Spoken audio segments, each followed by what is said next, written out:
Hey y'all, how you doing?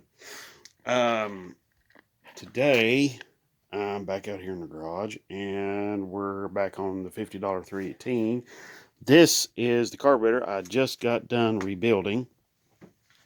Okay, this is um to finish up on this. I went, and the only other thing that had to be adjusted on this was the accelerator pump linkage. There's a part of it in here, underneath here, that has to be adjusted. I wasn't entirely certain of the year of this carburetor, so I adjusted it where the top of this linkage, which is in here, is set even with the top of this casting. So that was good enough for me. Uh, it, I think this is going to work pretty well. I've just been cranking the engine over to build up oil pressure. This engine hasn't been cranked in some time. Um, so what I want to do what I wanted to do is just crank it over a few times and get the necessary oil pressure built up, because I don't want it to start dry necessarily. So I think I outlined in previous videos what this engine was going to become is like a test engine. So like right now, I've got this carburetor on here that's the Holley 2280. Sorry, I didn't mention that earlier. But yeah, and I've got it all set up on here, got it ready to go.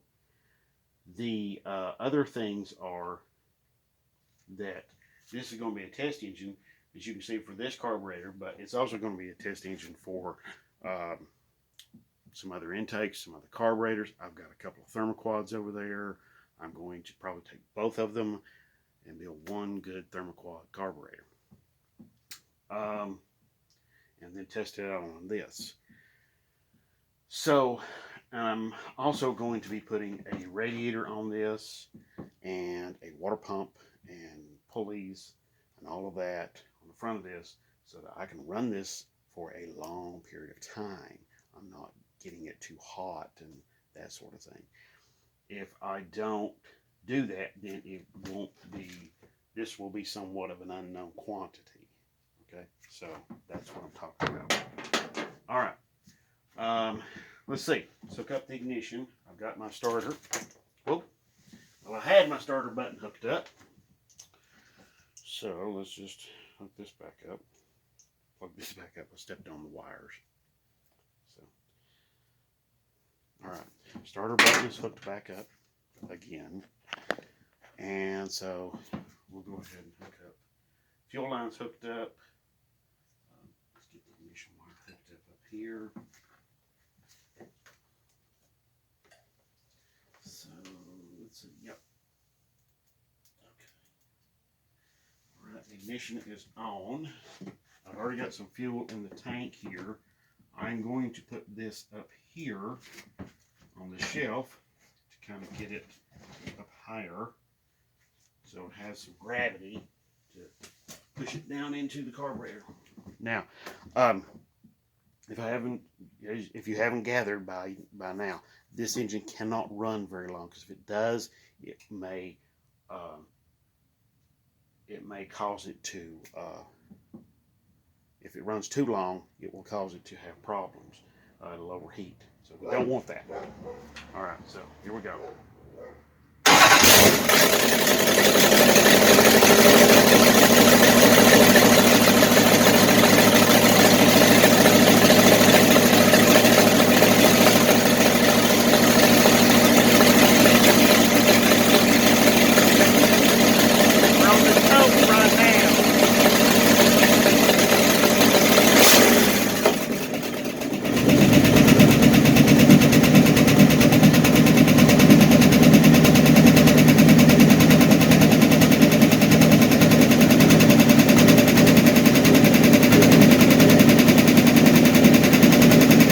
I think that's pretty darn good right there.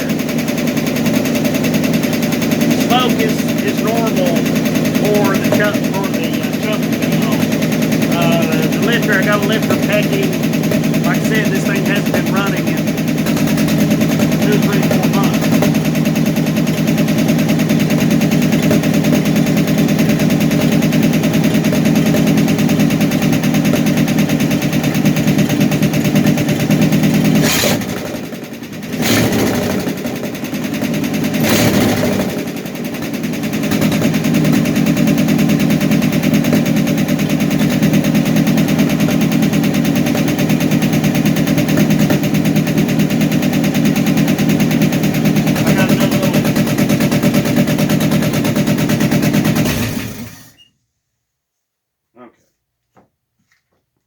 as you can see, I can't run it very long because it gets too hot. It may have issues. So I don't want that to happen. This is a good engine. It's a good running engine. So, all right. I think that was a win. I'm going to call that a win. So, but yeah, like I was illustrating, like I was saying to you all earlier in the video, going to be hooking up a cooling system to this thing, radiator, thermostat, hoses, pulleys, water pump, the whole 9 yards. I've got a water pump on another engine. I'm going to pull it off, put it on here. I've got a thermostat. I've got thermostat housing. I've got all the little bits and pieces I need. So, okay. So anyway, I'm pretty happy with that. Tell you what, I'm really happy with that. But, let's see.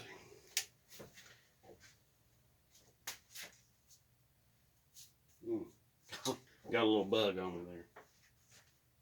Or at least I thought I had a bug on me. But anyway, yeah, I had a little vacuum leak right here at the front of the carburetor. I don't have a plug that's small enough to cap that off. I'll probably just have to cap it off with like just some regular old tape or something, I guess. But we were making good oil pressure, over 50 pounds, and plenty of good vacuum. So, anyway, I just want to, thought I wanted to show this, make this video, show this off here. Little show and tell, I guess. But, you know, this just illustrates that, you know, you can build one of these carburetors in your home, or in your home garage, rather. You know, somebody may have a little problem with you building it in your kitchen. But, you see what I'm getting at. You can build one of these in your garage, and, you know, these, like I said before, these aren't the greatest carburetors to have, you know, especially from a performance standpoint, because, you know, 180, 200 to maybe 230 CFM. I mean, not a lot of CFMs. I mean, look, I mean, it's just a tiny little throat. Your fuel is, and air is, I'm sorry, a tiny little throat your air is going through right there. So even with that all the way open. So yeah, not the greatest situation in the world. So I don't recommend people, you know, using one of these carburetors as a performance carburetor. Now, maybe if you have a slant 6 with a 1 barrel and you're thinking to yourself, yeah, I'm going to get one of them and I'm going to put it on my slant 6. Well, okay, fine. You know, that's not a bad deal. But if you're looking to do one of those, put one of those on, like, say, your 318 or something like that, I'm going to say no, don't do that. Don't waste your time. You know, that one there is a good carburetor, but it costed me like 40 bucks just for the rebuild kit. So, and I've been checking around. They run between 40 to 60. I mean, I'm sorry, 30 something to 40 bucks. So they're not cheap by no stretch of the imagination. Oh, one other little thing, and about these, okay? And I want to show you something. These are crap, okay? These are rubber. And these rubber cat plugs, I bought a set of them at like an auto parts store. And as you can see, if you want to set you up here, show you. You see this one is, you know, that one's broken in two. Every one of them I've bought from that package, I've had trouble with them. They come in a package where, like, some of them are like 5/8, and you can put them over, like, you know, water pump outlets that you're not using, you know, for like the hoses, you know, for the heater hoses. And you don't want to use them because, well, you don't have a heater core, you don't want to run your heater core in your car, you know, or whatever, for whatever reason. Well, that one of them started leaking on me. I had two of them leaking everywhere. So, ugh. But you just saw just a few minutes ago, I was pulling this off the engine, and there you go. So, um, what I'm trying to get across to you all is that uh, when you do buy these cap plugs, like in your regular auto parts stores and stuff like that, be sure to get some that are made of probably silicone or something along those lines. Because if you use the rubber, a lot of the, well, I'm not saying all the rubber ones are created equal, that they're all bad, but I will say that if you do use the rubber ones, it could be a possibility you could have some serious issues with them, and like that one, where it just started leaking on me. And so that's what I wanted to address with you all and kind of cover that, because you all deserve to know about these sort of things, and you deserve to understand and know that, you know, not all of this stuff that you're going to buy in the auto parts stores all the time is going to be right on the money every single time. Sometimes it's going to be not so good. So I just wanted to bring that up and address that. So, okay, I think that's pretty much it for this video. This carburetor is going to come off this engine, and it's going to, well, it's not coming off this engine right yet. Like I said before, I'm going to be setting this engine up for a much longer term running with everything.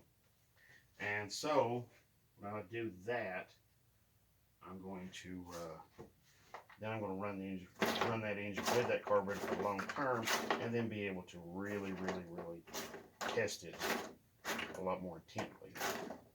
Okay. All right. So this is getting boring for you all, and all I'm doing is like rummaging around in there trying to find cap plugs for that thing. So, all right.